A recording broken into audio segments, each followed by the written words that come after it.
G'day guys, my name's Ben and welcome back to Southern Cross Tech.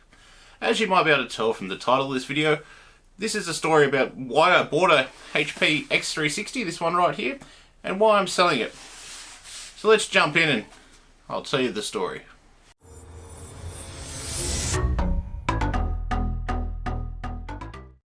So I bought this HP X360 laptop from an online auction company.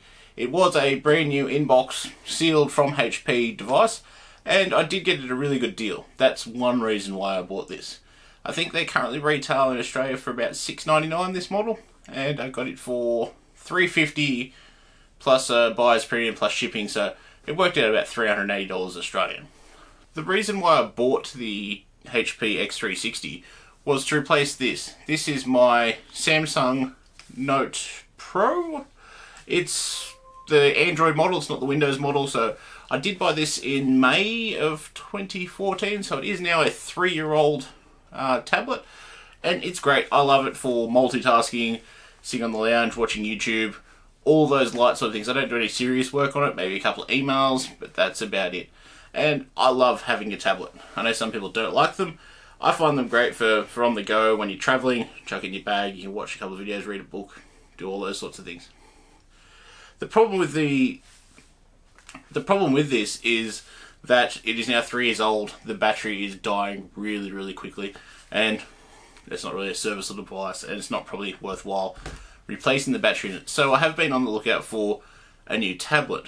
I was toying with the idea of a Windows tablet, like a Surface Pro, but I didn't really want to pay the price of a Surface Pro for what I do with it. I have a perfectly good gaming laptop, as you've seen in my other videos, for doing all my productivity work.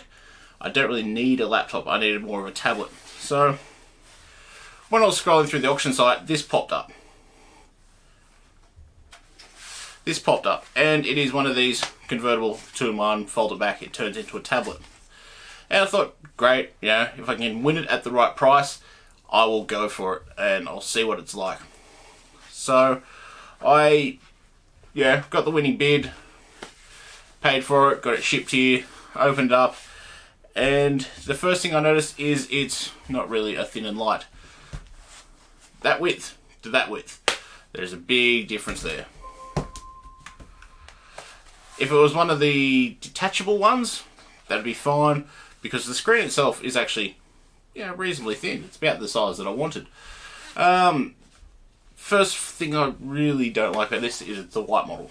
Didn't get a choice. It was the whole lot they were selling off, so beggars can't be choosers in that situation. So if I go ahead and I'll just power this on for you, because I haven't had it on. Wasn't that organised for this video. It's a bit of an impromptu video. So there we go. It's starting up. So as you can see, it is reasonably light, small, convertible, compact, and it's great if you want a laptop on the go, which I don't really need, but that's nor here nor there. But for a student or somebody, it would be a great word processing unit. That is what those units are really good for. They're not great as being tablets. It's very heavy, it's cumbersome. And Windows, I've realised, for tablets isn't the best of things. With Android, it is purely optimised for mobile devices and for tablets. Windows is trying to backwards compatibility themselves to tablets and phones, which they haven't really mastered yet. It's not their forte. They're really good at making desktop operating systems. And that's what they're good at. They're trying to delve into the other markets with their Surface series, which is great because most of the people I know that have a Surface use them with a keyboard, which essentially makes them a laptop. They're not a tablet. As far as using this in daily use, the keyboard's fine, the trackpad's fine. The screen is a little bit, how's it going? The brightness isn't quite there when it's not plugged into a main. So it does have a full-size HDMI, a couple of USBs, headphone jack, and it's also got a SD card reader on this side. I know they do offer a higher spec model, the Spectre X360, which is a very premium price one. It's up around the $2,000, so it does have a Intel Core series processor. This is just an M3 processor in this one, with 4 gigs of RAM, which for word processing, emailing, web browsing works quite fine. You're not going to be playing any games on it. You're not going to be trying to do any photography processing or video processing on it. It just doesn't have that sort of power capabilities to it.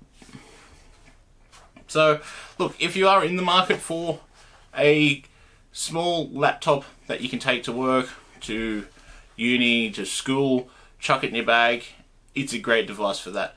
But don't buy it as a tablet substitute, as I learned. I am going to be selling this. I'll probably chuck it on Gumtree, which, for those of you not in Australia, Gumtree is like our version of Craigslist. You sell your used parts, like a trading post sort of system. I will be chucking on there, chucking it back in the box, resetting it back to default Windows, and probably selling it for around what I paid for it.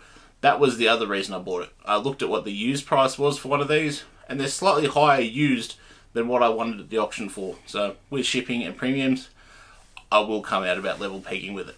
It was an experience. I'm not losing any money on it, but you know, it's either here nor there. So I am still in the market for a replacement tablet. I have been looking at some of the upcoming ones from Acer, their new Quantum Dot display. Yeah, they're bringing out a Android tablet with a Quantum Dot display, which is quite interesting. And there's a couple of other manufacturers out there that are bringing out some new Android tablets finally into the market. I will be getting my hands on one when I can, when they hit the market. I think that's the one. So until then, I'm stuck with the Samsung Galaxy Note tablet that I've been using for forever and a day now, it seems like. But it works. It does what I want it to do. It's just the battery's failing. And that gets a bit irritating when you're traveling or when you're away from a charge for a point of time. You start watching some Netflix on it and you get through about one episode and the battery's going flat. It's down to 20%. So there was a quick little improv video for you guys today. I hope you've enjoyed it. I will be trying to get back to some more scheduled videos shortly, and I hope you enjoy my videos. If you do, please subscribe, hit the like button. I think I hit 10 subscribers, which is phenomenal. I never thought I would have that many subscribers. I just made these videos to enlighten people on what products and how to set them up and those sort of things. So, thank you very much, and I'll see you in the next one.